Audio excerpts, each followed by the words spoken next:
Hi, it's the 2nd of August, and yesterday on medium.com under Donald J. Claxton, I published an article about being off-grid without electricity. Now, you know, the four basic needs we all know about are food, water, shelter, and air. Electricity doesn't even fit into one of those categories. And yet out here in the woods where I've been now for 27, 28 days, it's probably the most vital aspect of what I'm still struggling with after a month. And the point of my post was, for those of you living in cities, living in households, you don't think about where's your electricity going to come from until, you know, there's a rolling blackout or a brownout or a thunderstorm and it goes off for 20 minutes and 30 minutes, or, you know, some along the coastlines know a little bit more about it when there's a hurricane. I almost called it a hurricane. And then some of you in the deep south know about tornadoes. Midwest, Midwest know about tornadoes. The North Coast, of course, knows about, and up here in Michigan knows about how sometimes the power will go out because of snowstorms and that kind of thing. When you're out camping off the grid and you have a cell phone, you have an Apple Watch, you have an iPad, or a MacBook Air, or a MacBook Pro, the situation changes quite significantly.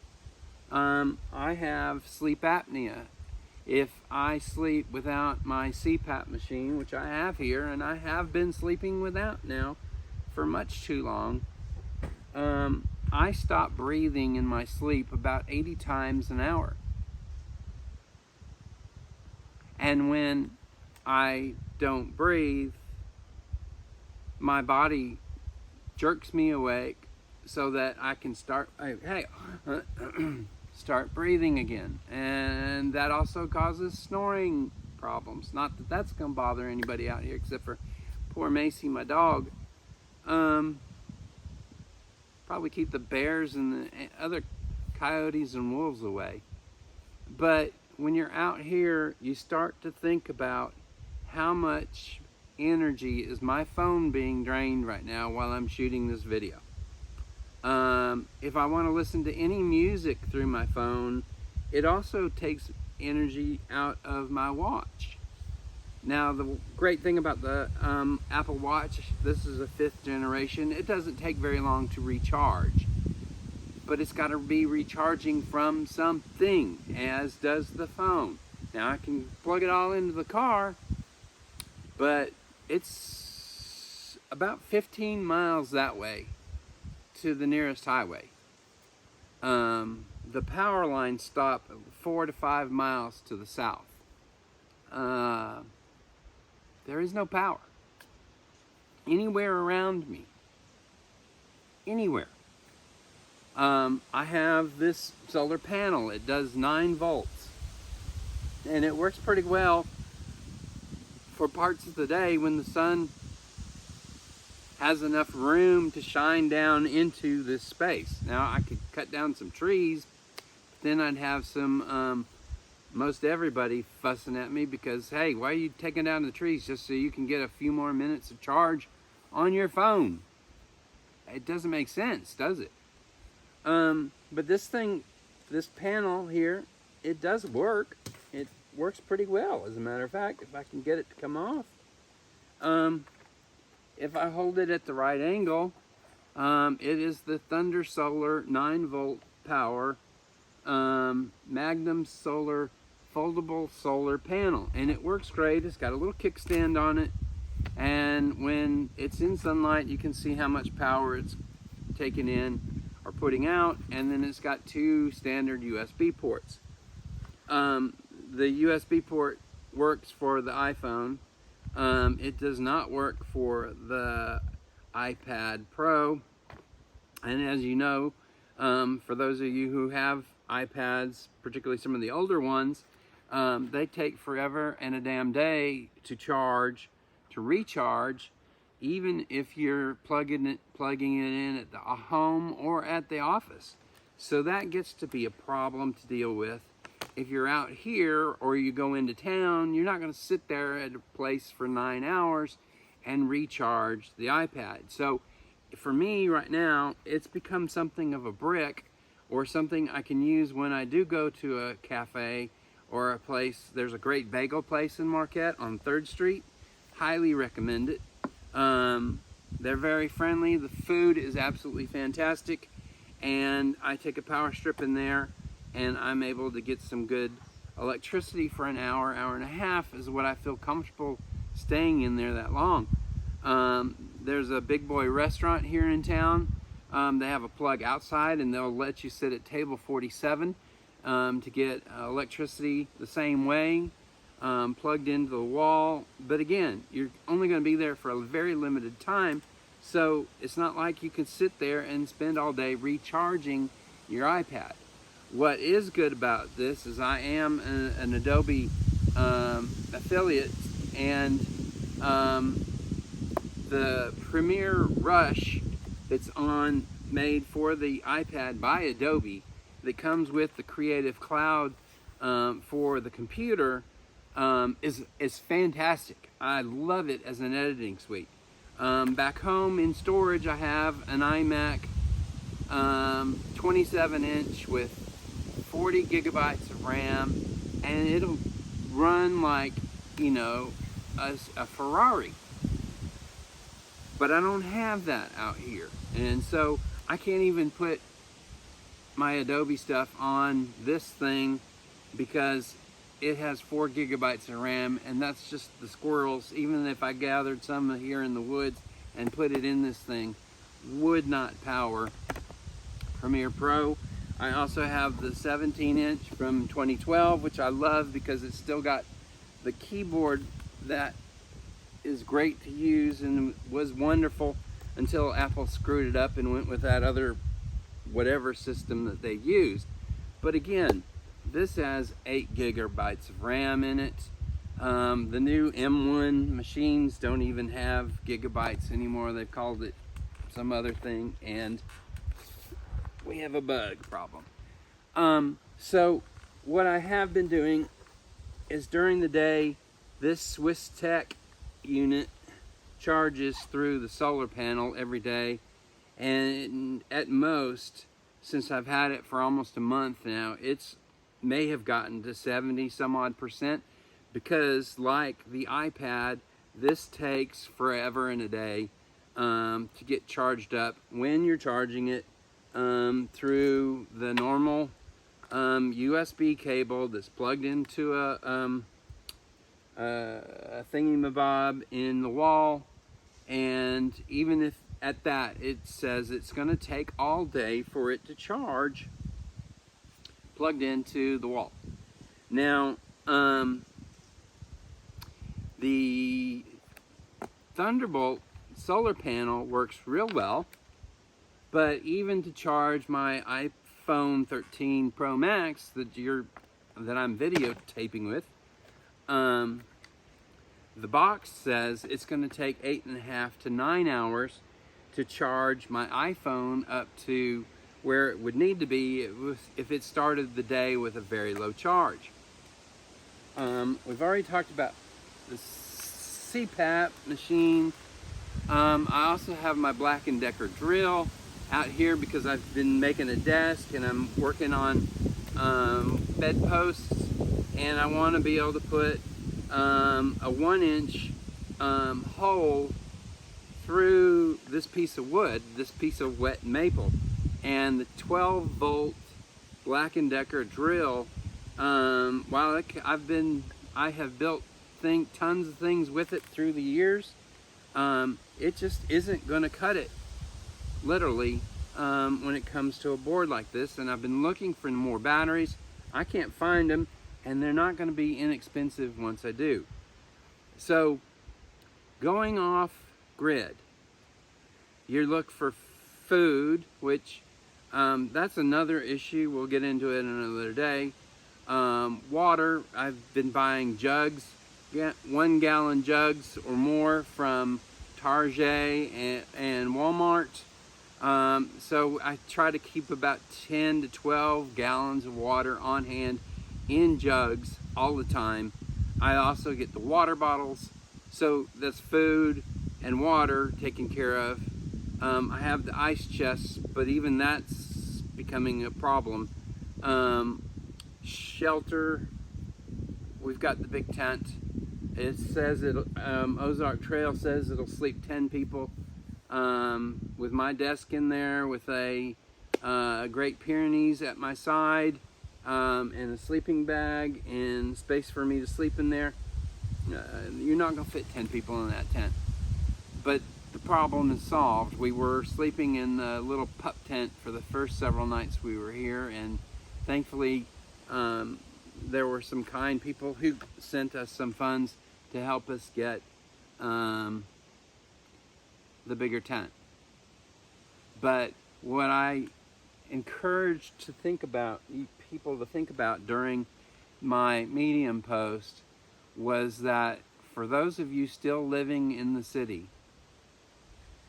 what would happen if the power went out and it stayed out? What are you going to do? How long is it going to take for local authorities to notify you? It's going to be a while before the phone comes or the power comes back on. And meantime, you're getting texts from friends going, "Oh my gosh, is your power out?" "Yeah, it's out too." "Oh my gosh, what are we going to do? We got bingo tonight," or whatever, you know. Meanwhile, you're getting alerts from Twitter. You're getting alerts from Instagram. "Oh my gosh, Gigi looks so great in that picture." You gotten Facebook posts. "The grandkids look great. The grand dogs are doing wonderful. My daughters are doing great. My mom, look at my friend's doing. She just moved to Mississippi." All kinds of stuff like that popping up on your phone constantly. And every time it happens when you're out here, it's draining your battery. And then you've got all these apps. You've probably letting your iPhone update in the background while you're sitting there holding your phone watching this, or watching it on an Apple TV or your smart television. All of that's subtracting from the power you have in your devices. And if I'm still trying to figure that out on what to do about replacing it and the costs associated with doing that after almost a month in the woods without it, what is your plan for when it happens in town? And it's not going to be an hour, or it's not going to be half a day or 10 hours, or but maybe a week. What's going to happen if it's more than a week? Where are you going to go? You can't really go too far unless you've got a full tank of gas, and then you better hope somewhere along the way it's got power too. What if there was a regional power outage? You're not going to be able to get gas. If you run around town and you've gotten down to a quarter of a tank or an eighth of a tank or 12 miles, that's all you got. Because gas pumps require electricity to pump. So these are the kind of things you start to really consider when you're off-grid and camping in the woods. And what you don't really think about, what to do about if you're living in the city. And if you're in a city like Dallas, where there's 5.8 million people all around who all of a sudden are faced with the same similar problem. That can get ugly really quick. So that was what the medium.com/Donald J. Claxton post was about for Monday, is just to ask you as somebody who's not off the grid, what is your plan? To think about, if you went off grid too, what would be your plan? How would you be getting this guy charged? Or would you be using one of these for your iPhone? How long would you risk plugging stuff into your car and using the car battery when AAA and others are going to have a hard time finding you 15 miles off the main road out in the middle of nowhere?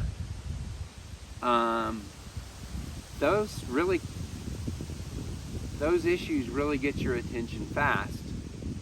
And like I said, a month in, I'm still struggling to figure them out. Now, solar is great when it works. And this thing is great. I am not going to say anything bad about Thunderbolt Solar, because they're not sponsoring me, but they should, because I'm advocating their product all the time. I love this thing. It works great. But even on my little makeshift stand here, I have to move it around the yard all day long to keep it in the sunlight. There's trees around. If you can hear the wind blowing through them, there's storms coming not too far off to the west. The sun moves, and the sun's shining today, but yesterday it was raining. This was useless. As good as it is, it was useless. So then, are you going to harness the wind? So how are you going to do that? Are there devices that work in portable? I haven't had a chance to go figure out, because whenever I'm in town, I'm just trying to get the basic stuff that I need done so that I can continue to feed content and information to you, to be able to have some extra time to sit there and research other alternatives. And one establishment in town did not like me coming in and setting up my devices and plugging in and getting their electricity and not having made a purchase in 30, 40 minutes, however long it was. Doesn't matter. Thankfully, there are places in local towns that do that, and there's only one in the whole damn country that said they don't want me in there, so screw them. But that's still a problem for living off grid, going off grid, and frankly a problem for those of you who live on grid if the grid ever stops working. So something to think about. Please read my post on medium.com. I would love it for you to become a monthly subscriber for a whole $5. If you do that and you follow my membership referral link, I'll get a portion of that. I also get paid by Medium if you're a paying member and you read what I have to write. For those of you who join me through YouTube or through Twitter or some other Instagram and read my content, Medium's going to let you read it 3 things per month for free, and then they're going to say you need to pay the $5 to get past the paywall. But for those first 3 reads, I don't get paid a single penny. And if that's the only time you come read what I have to write, I don't get paid a penny. So the $5 membership there is not asking for a lot, and it helps me out, helps my channel grow. And if you are a member, the longer you read, the more I get paid out of the bigger pot. Signing up for these videos on YouTube, subscribing is free. It doesn't cost you anything. You can watch videos all day long on YouTube like this one and other great channels. Sean James, Eric Grandkirst over in Sweden, Trust and Timbers in Canada is building a modular cabin in the woods. He does some fantastic work. There's Katie and Greg on this off-grid life. There's Hannah Dugan, who lives that way about an hour and a half actually, who does incredibly funny videos about her life. there's some great stuff that you can learn from these folks on YouTube, and I really encourage you to subscribe to them. Diane Jennings over in Ireland. Actually, she's kind of teleported over to Spain during the pandemic, and she's kind of never really gone back to her native country, but she's still a sweetheart of Ireland, and smart and funny. She does serious and comedic posts, videos, Mondays and Fridays now. I used to live for those when I was back in town with power. I can't watch those as much right now, but you still can.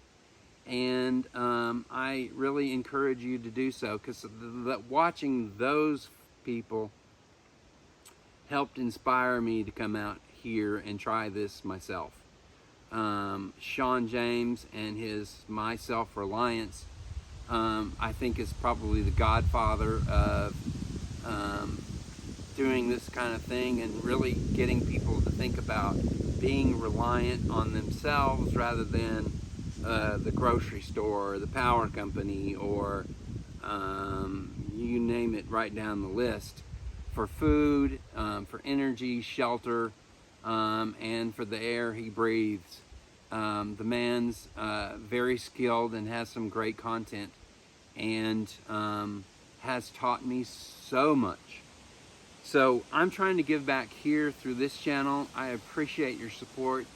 You can also send contributions through paypal.me/Donald J. Claxton, or you can go on Venmo, as Sheila Salazar did earlier today, and send some money.